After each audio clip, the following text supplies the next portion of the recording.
Estamos viendo en esta unidad el metabolismo del glucógeno, corresponde a bioquímica 2. La importancia del glucógeno como una molécula almacenadora es importante porque está guardado en forma de glucógeno la molécula de glucosa, que sabemos es el principal combustible de las células de nuestro organismo.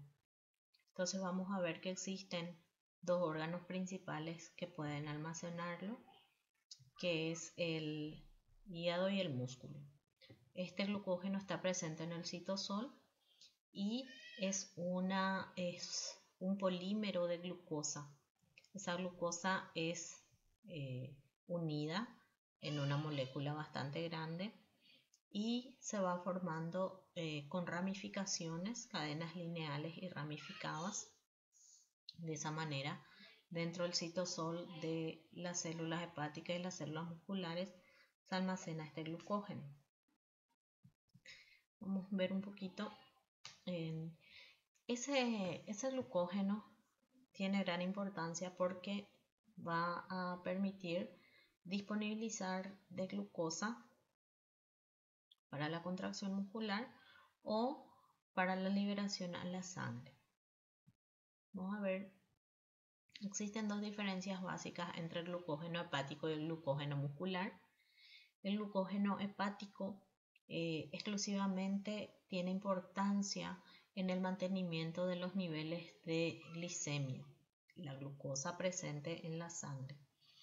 Y el músculo va a tener el glucógeno como un combustible de reserva para su contracción, que va a aportarle el ATP necesario para realizar esa contracción.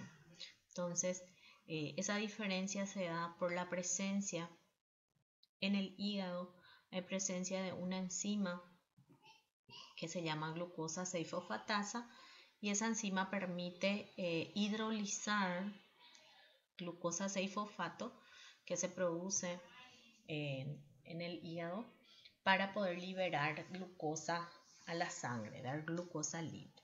¿Sí? Vamos a ver un poquito en relación a hablar sobre los dos procesos metabólicos que ocurren ¿verdad? Para el glucógeno, es su síntesis o su degradación. Pueden haber dos destinos para el glucógeno se sintetiza o el glucógeno es degradado. Vamos a ir un poquito más adelante allá. La estructura del glucógeno podemos ver aquí, es una estructura con cadenas lineales y ramificadas. Es muy importante porque el glucógeno, las glucosas se unen por enlaces 1,4, es decir, carbono 1 de una glucosa y el carbono 4 de la glucosa adyacente. O forma ramificaciones por enlaces 1,6 entre el carbono 6 de una glucosa y el carbono 1 de la siguiente glucosa. Entonces, estas son las estructuras, las formas de enlace que son bastante importantes porque en el momento del metabolismo las enzimas reconocen esos enlaces, entonces hay diferencias en la metabolización. Vamos un poquito para adelante, otra estructura. La degradación del glucógeno se denomina glucogenólisis. Es una ruptura de ese glucógeno que está almacenado, la molécula que está almacenada dentro del citosol, como vimos, una estructura bastante grande que acumula glucosa. Entonces vamos un poquito más para adelante a ver la imagen.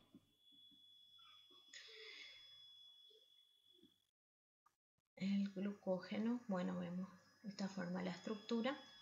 El glucógeno, como vemos, las cadenas lineales y las ramificaciones. Vemos que salen otra vez otras ramificaciones.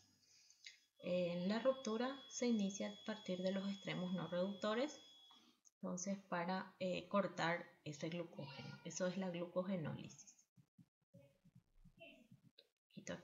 Aquí vemos la estructura, vemos las cadenas ramificadas y aquí tenemos el enlace 1,6. Todos los demás enlaces van a ser enlaces 1,4. Y existen enzimas que se diferencian para hacer la ruptura. Los enlaces 1,4, que son los que unen a la mayor parte de las glucosas que están en la molécula de glucógeno. Bueno, como se inicia en el extremo no reductor, que son los más externos, existe una enzima llamada glucógeno fosforilasa. Es la enzima más importante de la glucogenólisis, es la enzima reguladora. Esa fosforilasa, glucógeno fosforilasa, puede ser muscular o hepática. ¿Y ella qué es lo que va a hacer? Va a cortar el enlace y va a agregar un fosfato. Por eso se llama fosforilasa. Entonces, al cortar, sale en forma de glucosa 1-fosfato la molécula. De esa manera, esta glucógeno fosforilasa sigue actuando secuencialmente, rompiendo la glucosa y retirando en forma de glucosa 1-fosfato, hasta que llega cerca de la ramificación, es decir, del enlace 1,6 de la ramificación. Cuando está cercano a 3 a 4 residuos de ese enlace, se detiene la acción de la glucógeno fosforilasa y entra en acción otra enzima que tiene doble actividad. Una enzima es llamada la enzima desramificante o desramificadora. Ella tiene una acción de transferasa y una acción de glicosidasa. ¿Qué es lo que va a ocurrir? En donde se detuvo la fosforilasa, que es aquí, más o menos donde vemos, todos los rosados ella retiró y se detuvo ahí. En estos residuos que están de color celeste, la enzima desramificante, por su acción de transferasa, va a transferir esta porción de residuos que están por delante del enlace 1,6, de la glucosa que participa del enlace 1,6, y va a hacer la transferencia para la cadena lineal que está abajo. Entonces corta ella y transfiere aquí, como podemos ver, para abajo. Una vez que está libre y expuesto el enlace 1,6, la acción glicosidasa de la enzima desramificante es activada y consigue romper, hidrolizar este enlace, por lo que se tiene glucosa libre. En la cadena que sigue va a volver a actuar la primera enzima, que es la que rompe enlaces 1,4, va a seguir hasta que vuelve a encontrar ramificaciones. Al estar cerca de esas ramificaciones, va a parar de nuevo la fosforilasa y va a activar de nuevo la enzima desramificante para hacer todo ese proceso nuevamente. De esta manera ocurre la glucogenólisis. Esta molécula de glucosa 1-fosfato puede entrar en una vía para poder dar glucosa libre en el hígado, y en el músculo va a dar glucosa 6-fosfato. Mover un poquito más acá. En el músculo, esa glucosa 1-fosfato se va a convertir en glucosa 6-fosfato a través de una enzima fosfoglucomutasa, una enzima que le convierte reversiblemente en esto. La glucosa 6-fosfato forma parte de la glicólisis, entonces ella puede seguir la vía de la glicólisis para producción de energía en el músculo, puede producir lactato en condiciones de hipoxia y de esa manera mantener la glicólisis anaeróbica. En el hígado, la glucosa 1-fosfato formada por la glucogenólisis también se convierte en glucosa 6-fosfato. La glucosa 6-fosfato va a ser hidrolizada por la glucosa 6-fosfatasa presente en el hígado y va a dar glucosa libre. La glucosa libre puede ser exportada a la sangre para el mantenimiento de la glicemia. Esa salida de glucosa se da a través de los transportadores GLUT2 del proceso de glucogenólisis. Vamos a ver un poquito para adelante la glucogenogénesis.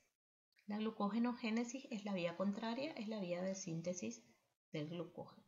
Entonces vamos a estar viendo esta vía de síntesis, que es una vía contraria a la anterior, en donde el ingreso de glucosa permite la formación del glucógeno. En condiciones de un exceso de glucosa sanguínea, se activan los mecanismos para que esa glucosa ingrese y de esa manera pueda activarse la síntesis de glucógeno por la vía de la glucogenogénesis. El principal activador es la insulina. Vamos a ver la vía. Aquí vemos, en la síntesis de glucógeno, la glucosa que ingresa dentro del hígado, ella es fosforilada, tanto en el músculo también es fosforilada, y por la exoquinasa o por la glucoquinasa en el hígado. Esa glucosa se convierte en glucosa 6-fosfatasa, es el 6-fosfato, perdón, es el mismo paso de la glicólisis, solamente que en este caso la glucosa 6-fosfato va a ser destinada para la síntesis de glucógeno.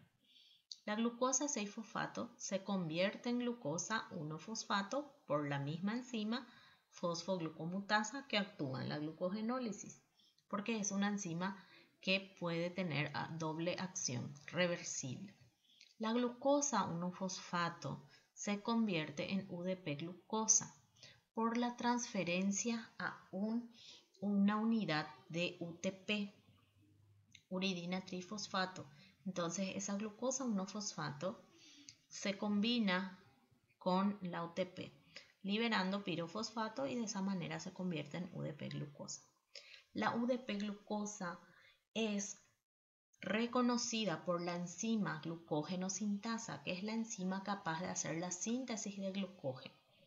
Ella es la que puede agregar cadenas o puede agregar glucosas unidas al UDP a la cadena en crecimiento del glucógeno, porque el glucógeno queda como un partidor de glucógeno que se llama glucogenina, que tiene unas cadenas de glucosa, y a eso es agregado la glucosa UDP. La glucógeno sintasa solo reconoce a la UDP glucosa, no puede agregar directamente glucosa libre para el glucógeno. Debido a eso, todos estos pasos para poder hacer la síntesis del glucógeno. La principal enzima, es decir, la enzima reguladora de esta vía, es la glucógeno sintasa. Pero para las ramificaciones debe actuar otra enzima. La glucógeno sintasa puede formar enlaces 1,4. La enzima ramificadora es la que va a formar los enlaces 1,6, es decir, para formar las ramificaciones. Esta enzima ramificadora va a transferir un segmento de 6 a 8 unidades de glucosas unidas al extremo no reductor para poder formar esa ramificación, y luego va a crecer aún más esa ramificación. De esta manera podemos ver que pueden haber ramificaciones. Vemos que hay varios puntos en donde se ramifican y de esa manera el glucógeno es bastante extenso. Para esa síntesis entonces tenemos dos enzimas, la reguladora es la glucógeno sintasa y la enzima ramificante, que es la que va a hacer las ramificaciones. Siempre para la síntesis actúan dos enzimas porque hay dos enlaces distintos, 1,4 y 1,6. Tanto para la degradación también vamos a tener dos enzimas. Bueno, vamos un poquito más adelante.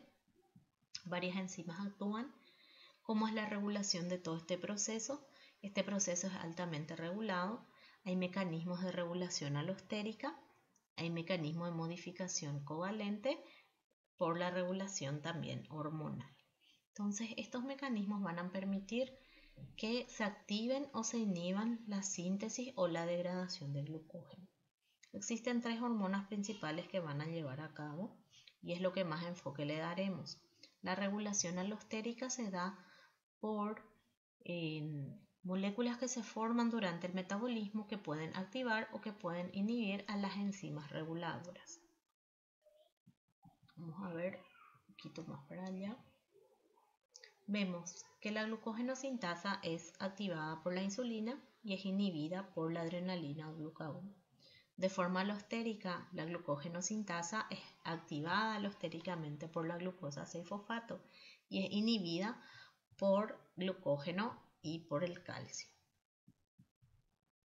Vamos a ver un poquito más para allá.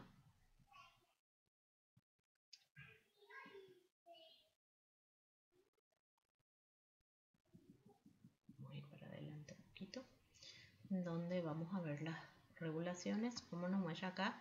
Insulina, adrenalina y glucagón son los principales reguladores del metabolismo del glucógeno. Un poquito adelante. La acción de la adrenalina es activar a la glucógeno fosforilasa, especialmente en el músculo, para poder activar la glucogenólisis. La acción del glucagón. El glucagón es liberado por hipoglicemia en estado de ayuno y va a actuar con activación de la glucógeno fosforilasa para estimular a la glucogenólisis hepática. La insulina es liberada cuando hay hiperglicemia, sabemos, y ella activa a la glucógeno sintasa para así de esa manera almacenar en forma de glucógeno el exceso de glucosa proveniente de la sangre. Ella va a tener un efecto anabólico porque no solamente estimula a la producción de glucógeno, sino también puede activar otras vías anabólicas como síntesis de lípidos y de proteínas.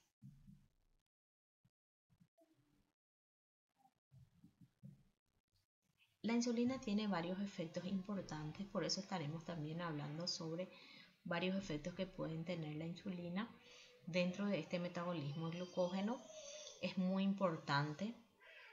Aumenta la entrada de glucosa en el músculo, aumenta la entrada de glucosa en el hígado, aumenta la síntesis de glucógeno en ambos órganos, aumenta la glicólisis hasta la formación de acetil-CoA, con lo que se tiene el aumento de la síntesis de ácidos grasos, aumenta la síntesis de triglicéridos en el tejido adiposo y disminuye la degradación del glucógeno. Todos estos efectos van a tener sobre ciertas enzimas o ciertos transportadores importantes para las células. Entonces, con todo esto vemos que el metabolismo del glucógeno es bastante importante para la regulación de la glicemia. Y estaremos también hablando sobre algunas formas de medir la glicemia en nuestras siguientes clases. Entonces, con esto un poquito de lo que es el metabolismo del glucógeno.